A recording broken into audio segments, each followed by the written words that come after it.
Sid and other Shadow Guardians visit the lawless city and encounter Blood Queen Elizabeth. A Shadow Garden meeting is happening and all the Shadow members are there. Beta reports all the affairs to the members and tells them there is an acceleration in the flow of funds in the lawless city. Lawless City is a slum where the world's evil, wealth, and power converge, and any tension in this region can affect society. Suddenly, Sid notices that a storm of blood is approaching because the moon is red. Alpha says they cannot sit idly, and they should do something, but Sid says he will handle this matter himself. The other Shadow Girls wish him the best of luck. Goldie and Quentin reach the Lawless and stand near the Crimson Tower, ruled by the Blood Queen. They both encounter the White Devil, who tells them that they are vermin and cannot pass through the gate. He says only the Queen's guests and powerful warriors can pass through the gate. Goldie and Quentin claim that they are also powerful warriors who have come to hunt the Blood Queen. White Devil laughs and calls them fools. He shows them his injured arm, saying that this is what happens to those who dare to challenge the Blood Queen.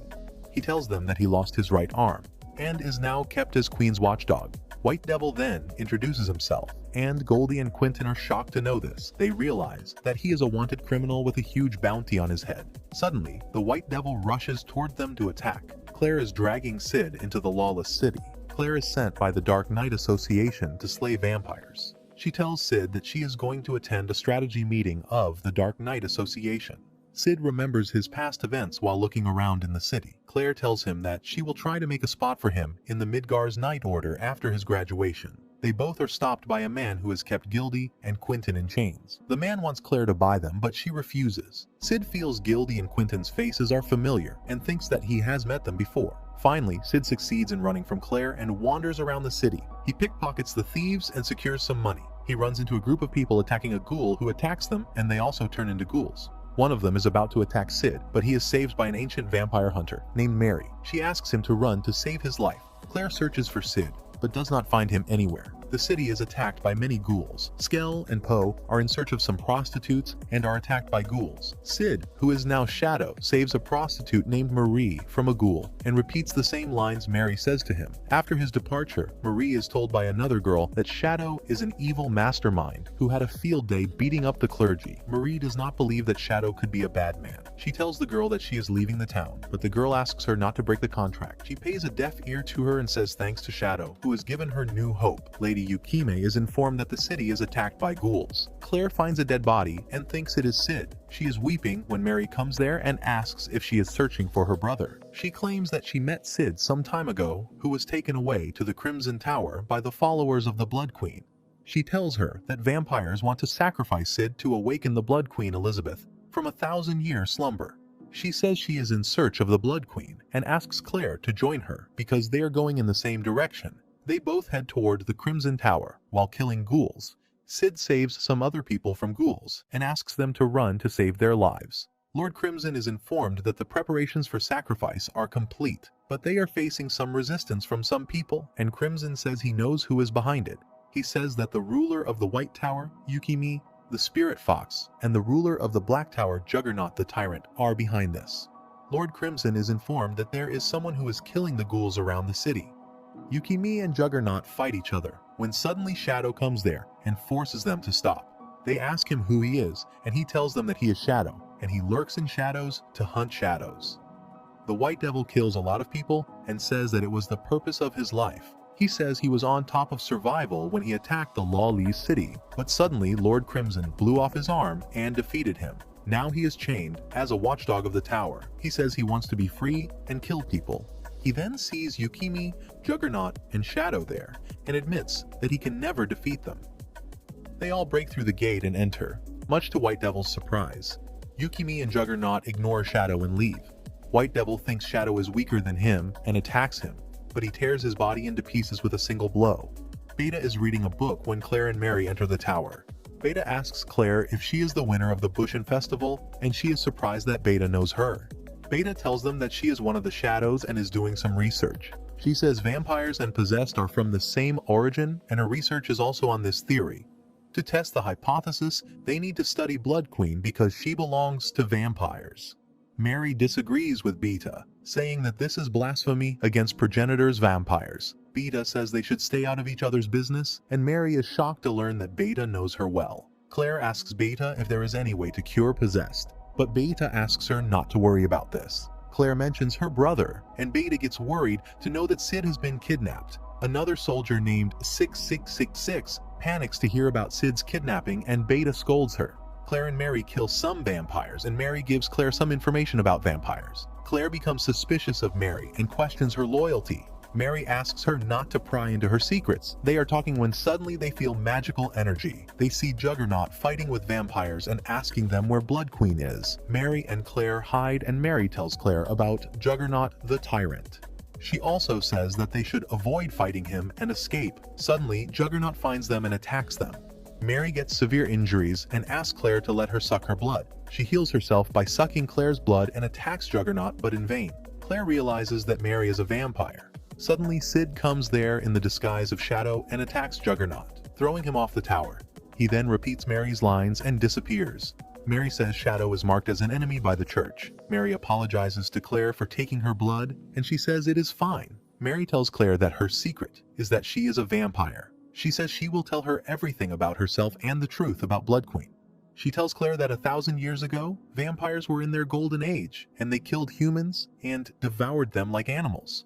Soon, humans came to know the weaknesses of vampires and started hunting them. Mary reveals that Blood Queen Elizabeth was living among humans as the ruler of a small fiefdom, and she wanted to live with humans in harmony. All the vampires gave up blood at their queen's order and lost their powers. By losing their powers, they also got something in return. Now they can live in the sunlight. One night when the moon turned red 1,000 years ago, Queen Elizabeth was starving for blood, and Crimson gave her a drop of blood.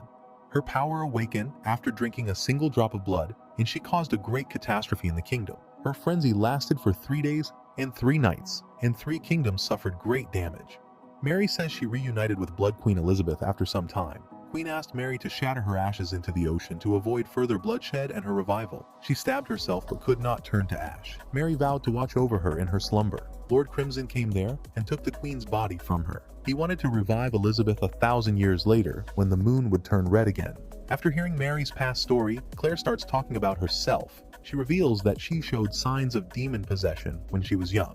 She has been living with the fear of transforming into a demon. She wants her brother to achieve something before her transformation into a monster, so she has brought Sid to Lawless City. Mary thanks Claire and promises her that she will help her find her brother, but Claire says she will do it herself.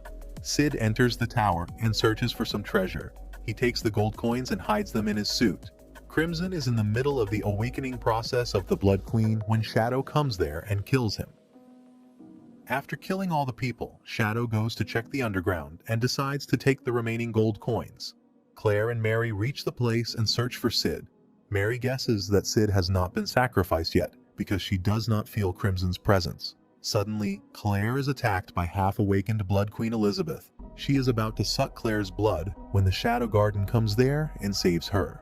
Beta says Shadow is busy with his other tasks and he has entrusted her, so she must save his sister. One of the Shadow Gardens tells Beta that Claire is still breathing, but first aid is not sufficient for her. She gives instructions to her fellows and goes to attack the Queen again, but her attack does not affect her. Mary tells them that Blood Queen is always a slow riser.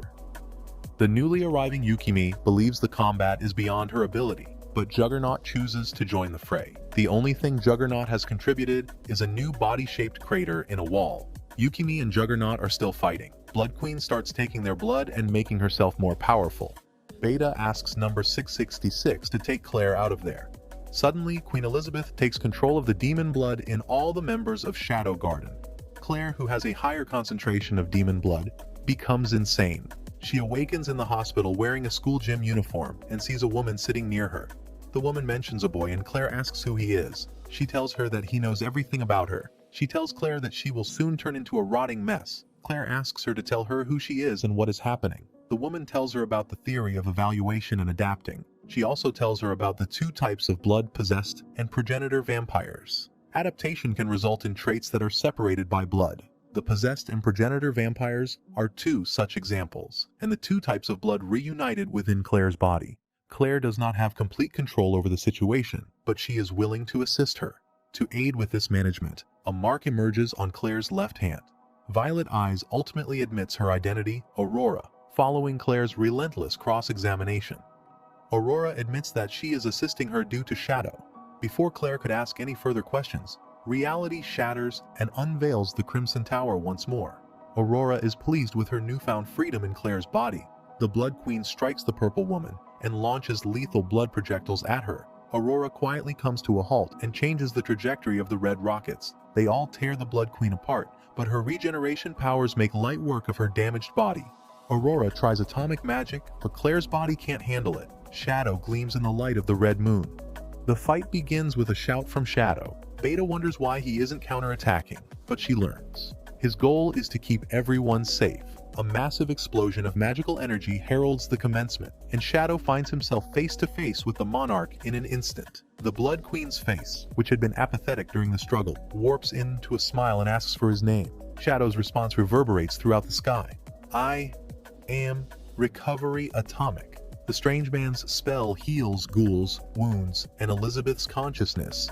CD focuses on the one thing that it did not heal on the road back to the Midgar Kingdom, Claire's fantasies. She has now bandaged her hand and revealed to Sid that she possesses a hidden power. He didn't disregard it and swore to stick with her no matter what happened. It will leave you feeling empty and will serve as a bitter reminder of reality. The one bright spot was that he was able to save a few hundred Zeni. He now understands that Lawless City has limitless potential as a piggy bank. After returning to the Midgar Kingdom, Sid takes a train, transforms into his shadow avatar, and meets Yukimi, who had followed him from the Lawless City.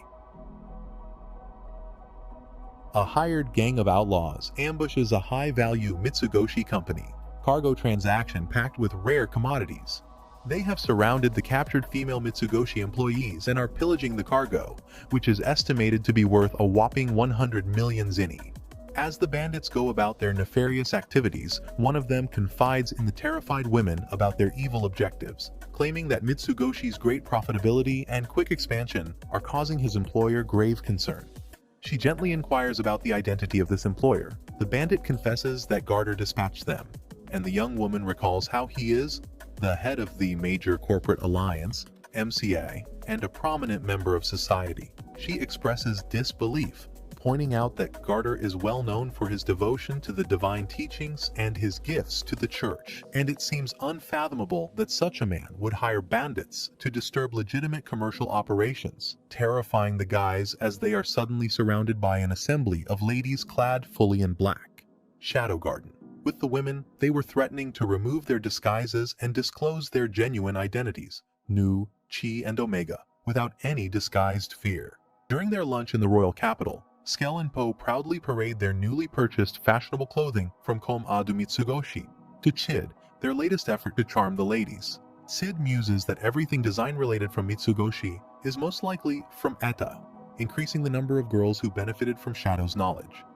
As Skell continues to showcase his new outfit, the Kom-Adu Mitsugoshi logo slips off his shirt, revealing the brand of the store where they had purchased their goods.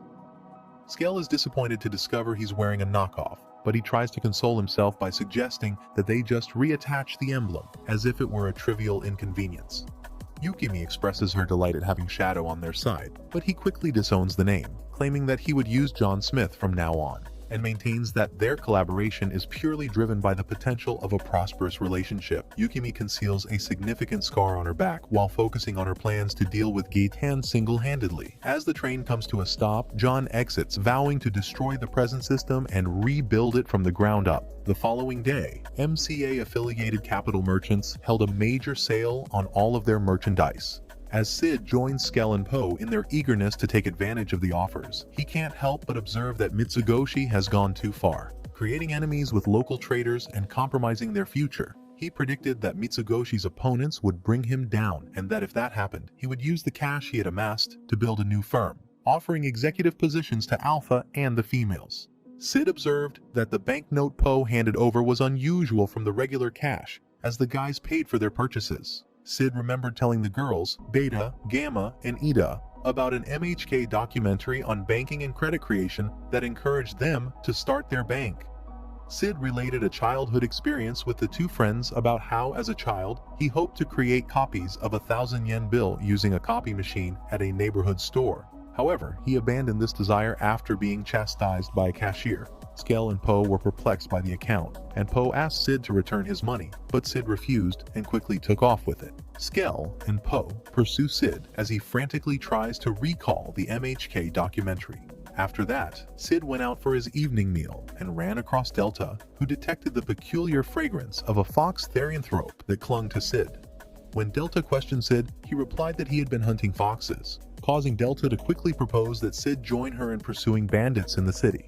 Sid, on the other hand, graciously declined her offer, encouraging her to first attend to the chores Alpha had assigned her. But as Delta looked at Sid with huge, begging eyes, he realized she reminded him of his previous life's pet dog, John, and eventually consented, pledging to join her in the hunt once she had completed her duty to Alpha. Within the opulent confines of Getan's ornamented office, Garter presents Getan with a full report on the MCA's most recent activities. He relays the unexpected conclusion that Mitsugoshi's private warriors are more formidable than they had previously thought. In response to this development, Getan dispatches the Clovers, an elite assassination squad he handpicks, to deal with the problem. When Shadow and Delta meet up later for their bandit hunting expedition, Delta takes a brutal approach to eliminating the bandits quickly, while the bored Shadow looks through their wealth. He can't help but bemoan Delta's decision to leave him with no bandits to deal with. The affair, however, takes an unexpected turn as a strong man begs Delta to stop. To Shadow's surprise, she agrees when the man introduces himself as Zabra and claims to be Delta's brother, which she confirms by smelling their father on him.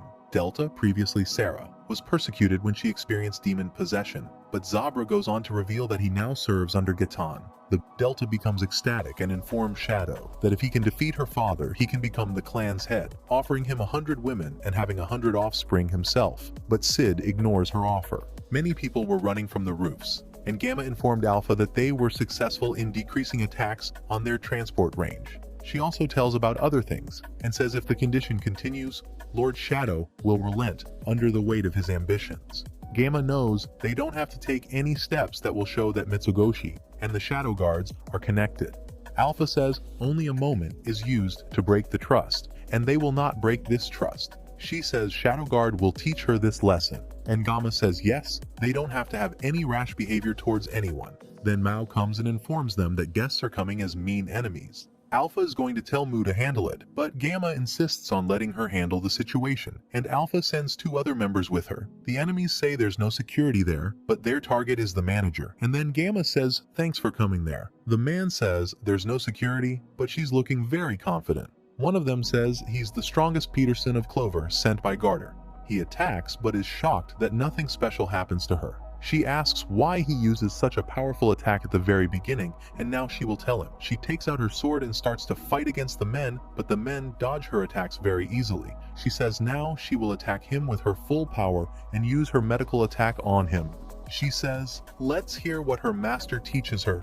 She remembers that in her childhood, Shadow told her that her states were so high that she had to stick some of her power to her sword. She is going to attack like this, but her foot slips and the attack hits a building. The building was destroyed and Alpha held her head to look at it. The men were shocked to see the attack and started searching for their fellows, but they died. The man runs, and Gamma is behind him. Her foot again slips, and her sword falls on the neck of the person who is running.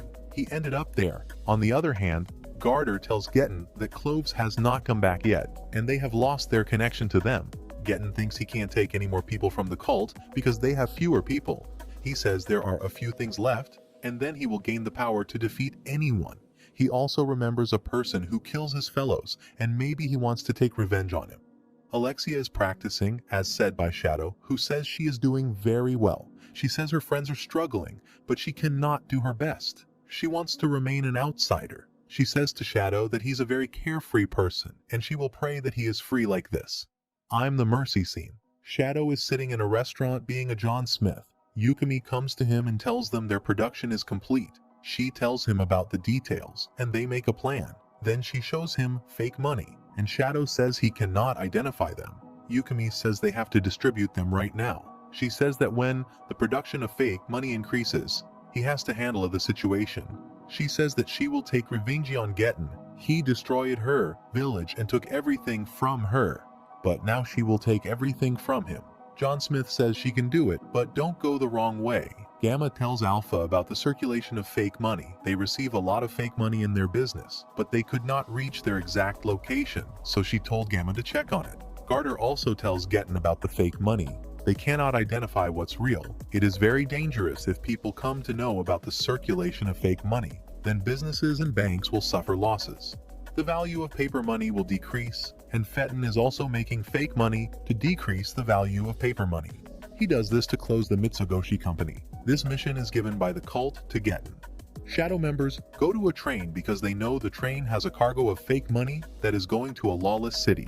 They reach inside, and the elf tells Rose not to do anything without her permission. There's no security there, and they see Shadow but cannot recognize him.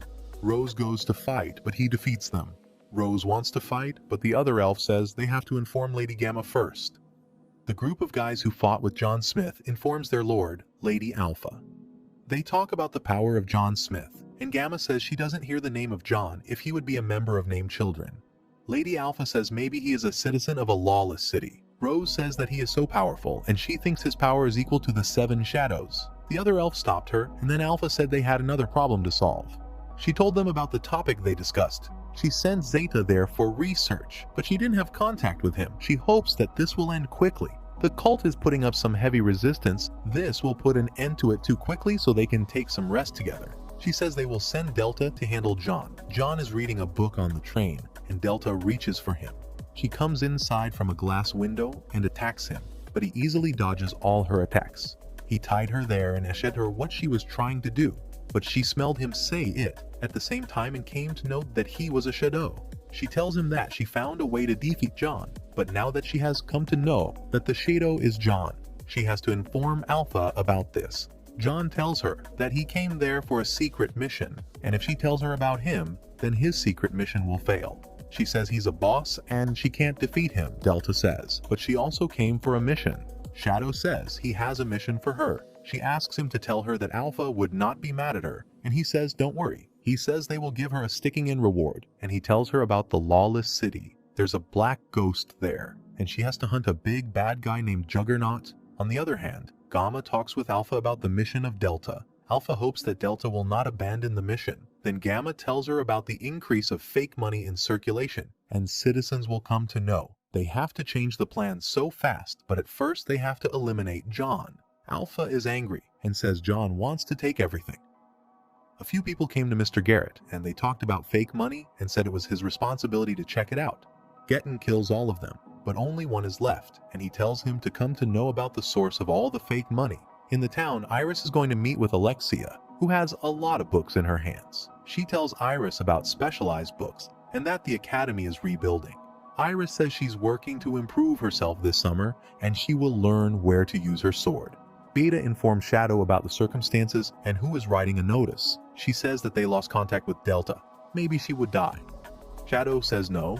Maybe she should go to any other place. Then he goes from there, and Beta tells him to learn her Japanese language. In the next scene, Shadow is sitting on a train, and he says to stop the train to make an accident. But Shadow uses his power and trains easily to go from there. Alpha reaches there for fights with John Smith, but she comes to know that he's a shadow to see his movements. She asks if he's doing this, and Shadow says let him handle this. In the end, she will understand that it's the best way. She says she wants to help him and understand. He goes away, and Alpha tells him to stop. Yukime shows gold coins to Shadow Success and says she exchanges them for fake money. People don't trust paper money, so it seems fine to buy their coins. Shadow says inflation has increased, and they have to solve it at the state level. Yukime is impressed by him and says that when she was young, she lived in a village with her mother. The great Greek Shiva has fallen, and war has started in their land. Then she married Gitine, and everything was all right. But one day their village was destroyed. Gitine says if they eat the pills, they will become strong enough to defeat the enemy, but her mother denies it, so she's killed. Garden also tried to kill her, but she didn't, so he hid away. At that time, she was very helpless. Now she has only a mutation to find Getten and take everything to him.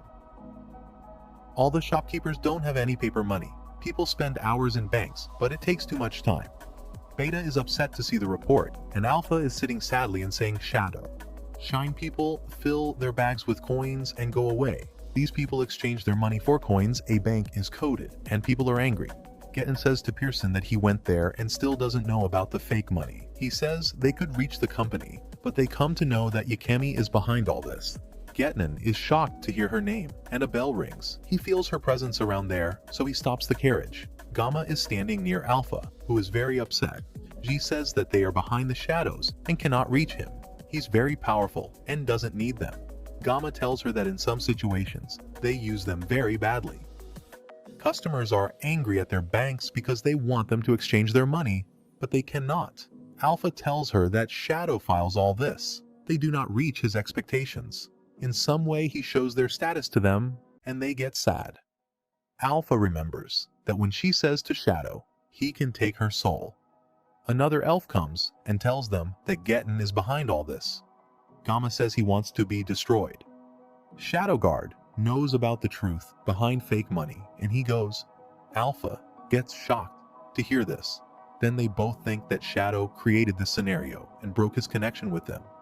Beta's arms shifted them to the Japanese letter of Shadow. After reading the truth written by Shadow, they become very emotional. Shadow writes that he had a mission to complete all he's doing, so he is leaving his name Shadow and circulating the fake money. He says that he wrote all this money in the faculty where his sister was caught the very first. He knows that they don't like this, but it's only one way for him. Alpha says he doesn't abandon them, he creates fortunes for them. Before this is done by the cult, Shadow uses this technique first to recover all the money from them. They say he changed his personality so they don't come in any danger. They see the mark on the map and say they have to collect the gold from the place. Then they say that they were upset for Delta, and Alpha says she's not because Delta is also there. Delta came there and said she was on a secret mission and could not tell them about this. The other elves said they knew about it. On the other hand, Shadow is fighting with some people and then sees that all the gold is not there. Yukimi's friends tell him that she is not in their contract. Maybe Getten is behind all this. Shadow gets angry at Getten. Yukimi encounters Getten. She says it's the end, but Getten says not. He attacks her and remembers when he defeated her in childhood. The Shadow attacks him and says he stole his precious thing. Getten remembers that in childhood, Yukimi was his precious thing, and then says he doesn't have anything. They were fighting, and Yukimi thought Shadow would abandon her if he wanted. Shadow beats him a lot and says to tell him anything special, but Getten says he will not tell. He thinks that in childhood, a child also beat him like this, and he weeps that if he has a power like this, then things will be different. Then Shadow comes to Yukime and heals her. She thinks that in childhood, a child also hawks her like this. He was also a shadow in his childhood. Yukime thanked him. Garter is arrested by the police, and Yukime reaches out to her friends and asks about the disappeared gold. Alpha comes there and tells him she works for Shadow. She gives him Getten's letter. Alpha tells her the truth about the cult and then says to join them. Yukime also joins them. Shadow is finding the Kling but cannot get anyone. Delta also comes there and says to fulfill his promises. Shadow says, but he doesn't know any promise. She says, but he made a promise to get. Shadow says he cannot do everything and he's not a Santa. Shadow tells her about Santa Claus, who betrays the dreams of people. He tells her he also betrayed him in childhood. He wants to become an amazing shadow, but he betrays his hopes. He says he's going on a mission and when he comes back, he will fulfill her wish, whatever she wants. Then Delta finds something in the snow and calls him, but he goes away. Sid's friends come to his room to tell him to go on a date with the ladies, but Sid is not there, and then they see the tickets to Hot Spring Land. They thought that these tickets were so rare that even rich people had limited access to them. They said women could go with them. They come to Mo and ask if she will go. She gets angry. She asks to tell them how they get these VIP tickets. They say it's a gift from their friend, Sid Kagano. She says she can't imagine that he will use the Academy's students like that. He gives the tickets to his friends that they arranged for him. Shadow members come to know that Shadow divides his tickets among his friends. One of the elves asks about Hot Spring Land, and the other elves tell her about the place that's going to open. It's based on the Dragon Tears, so all others remember that Shadow tells them about the Dragon Tears. They remember the whole story and say that this is how they make Hot Springs Land. They say, but they don't smell the presence of any dragons there. The other elf says maybe the dragon is with the cult. They say they can learn about the truth if they go on a date. Then all of them say she will go, but the child does not decide. Each of them gives her power and says she will be useful. They toss, and the next day Beta, Zatan, and Deltan go there. They met with Kid's friends and heard all about him. They became afraid to hear him and said he was late and would come soon. And they say to each other that they have to play this game for a while and they will use their weapon. All the elves change their clothes, and Delta says she doesn't smell the bid yet. Alpha says they have to prepare themselves for him, and they also say maybe he wants them to handle this mission. Every other day, Alpha is very happy, and then they reach the swimming pool. They play the game with the ball, but it hits the face of Kaganu's friend. Alpha thinks maybe Shadow wants them to enjoy some time. She is playing like this after many years. She says there's no problem, but she feels a medical sign in the deep water. The friends of Sid say we're the girls. If they leave them, the other friend says don't worry. They may take it aside to think. The Elves were sitting at a pace and their arms said they couldn't understand the objective of the Shadow. They are surely wasting their time there. And what's the meaning of dragon tears? Alpha tells them a story. A princess lives in a land and she catches a small dragon who separates from other dragons. They both grew up over time and then a war started there. Dragon fought with meant soldiers for Princess, even with injuries. Princess was in bad condition and the dragon weeps for her. With the power of the dragon's tears, the prince comes back alive. She calls the dragon but cannot find him there.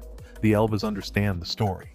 On the other side, Sid's friend was climbing on the wall to see the girl, but the girl sprayed a shower on them. The eyes start itching and tears come out and fall into the water. They cry. Energy comes there and the Elves notice that it is affected by the tears. They tell Beta to sacrifice for this. They insult her and Zeta says that the Shadow doesn't like her. She becomes sad and says what they are saying. She works harder than all of them. They were saying to make her weep, and when she weeps, her tears fall into the water. A big reaction happened there, and they thought, what's this? A lot of water comes out, and the souls of dragons come out. They all wear their uniforms. The uniforms were different, so the other people didn't know that they were shadow guards. They fought with the dragon and defeated him, and the golden years started falling from the sky. They reason with each other, saying that the boss wants them to sleep on the soul of the genteel dragon. All the others were looking at that place. The Shadow Guards member took advantage and said it was just an event for them. On the other side, Beta is still weeping, and the soul of the dragon has wiped out her tears. Alpha is happy and says thanks to Shadow for allowing them to enjoy themselves. Sid is sitting in a restaurant and a girl serves him coffee. She says this is all she has because the soldiers took away all her things. They needed them during the war. She asks if he doesn't look at their beautiful street that's been destroyed in the war. She says he's lucky he is not sucked into all this. Shadow Data. After leaving the kingdom, he roams and hears, so he looks at himself and calls it self-discovery. He says he finds himself in different situations. The food all works to become the Eminence Shadow, but he doesn't have any clear image in his mind about what's the Eminence Shadow. He did all the work that shows him as a shadow. If this is right, Mary says they cannot give up and she gives food to her other customers. Kaganoi is still drinking coffee. The scene shifts to Rose being willing. She kills her father. Her father comes to her dream and says he will never forgive her. She wakes up and then tells her that the place is the first castle town. It was very beautiful, but it's been destroyed due to what seems to be war. She says she joined the Shadow Guard so she could bring about changes, but she could not do anything about this. Then her friends called her, and she changed her clothes and went out. They talk about their work, turn, move on, and reach a boat. They teach in a cake sense. One of them says the castle is not full of treasure, but the main street is completely broken. Then number 559 reaches there and asks if they know about the parameters of the mission, and they say yes. Number 559 told them to follow her. She felt there was a smell in the town, but the cult uses special fleeces to find something, but they don't know what the thing is. There are some dead bodies there, and Rose gets angry. Then 559 says she knows why she was chosen for this mission.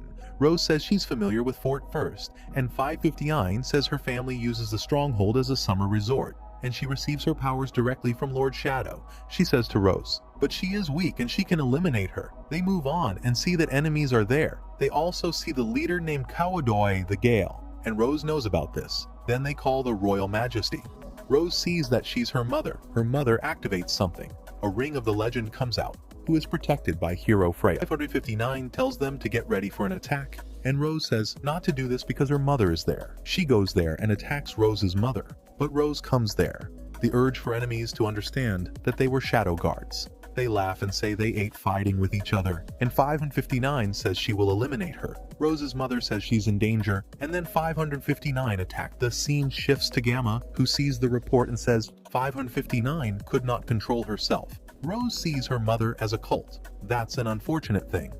She asks about Pervasht, and Mo says he doesn't come there. She says they are interfering with them, but he still doesn't show himself before them. They say he increases his army, and then they discuss many things. Gamma says it's all the planning of Shadow, but she doesn't know how he will end up doing all this. Sid reached Mary in the restaurant and read in the newspaper that Oriana Kingdom hadn't found a ruler for the throne. He thinks that Rose is the best candidate for this and will stand before the heroes. Then he will come to save her. After people come, it seems they tease Mary, but Sid saves her for being a coward, but they beat him a lot. At night, Sid is walking, and remembering all his journey, he sees a hut. These are the same guys who tease Mary. Shadow kills all of them. Mary is out of money and worried. Then, after 4 knocks, she opens the door and sees a treasure outside. She sees a shadow who is going to send it, and she thanks him. 559 kills all the enemies. Lambda comes to a place and other elves talk with her. She tells them she has come there to investigate number 6666, and she turns into a traitor. The other team members were in danger because of her. She was her instructor. She says if the organization decides to end her, then she will kill her. The Outrigger elves say they don't have this authority. Only the Shadow Guard will decide what to do. Shadow himself takes action against those who betray them. Sid is walking in the town and hears the talk of people saying that the princess put the kingdom in this condition.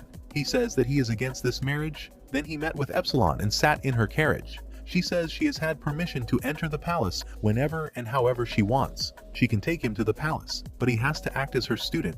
They enter inside, and Pervert Ash comes to her and says he wants to listen to all the songs. She's a very good artist, and she thanked them. She talked about Rose, who is very upset with her father. Then Perv asks about Sid, and she says that he's her student. He asks if he has a pass to enter inside. Epsilon says no, but she takes him as a guest. These days, they have changed the rules. She says she's a good musician, but they want to hear the piano of her student. Keganu rings the piano and sees that all the nobles wear precious jewelry on their hands. Everyone likes his music, and Epsilon too. Taking advantage, Sid uses his magic to take all the gold of the nobles without knowing them. Sid says to Epsilon that he wants to explore more at this place. A mad woman named Margaret comes there, and she will show him all the places in the palace. She takes him to a garden, appreciates him a lot, and says he will become a famous pianist. He can earn a lot, and Keganu thinks he can become a musician. At least he tells her about Princess Rose. She says, oh, he's interested in her. But she doesn't look at her from school. She says she can tell him, but it's a secret. Kid says he is not forcing her. Then she says that she's locked up at the top of the West Tower. Sid doesn't hear and goes away. A guard comes there and asks why he's walking there. They are guards who protect the palace, but guys like him don't do anything and roam freely with girls. Sid apologizes to him, but he hits him. He asks him not to come near that girl because he loves her. They both also go to this garden but can't talk to each other. They just look at each other. Shadow runs and thinks they are so weird. And then the scene shifts to Rose. She was upset that they thought she was a traitor, then saw Sid outside and came to him. He asks her if she is getting married, and she says yes. Then he tells him to forget everything. Sid says they were both the same and anyone can understand them. He says everyone rejected her, but she doesn't give up, and everyone doesn't understand his dreams. They can only understand each other, so she says to forget him. She asks why she is getting married to a person for whom she killed her father, but now she's going to marry him.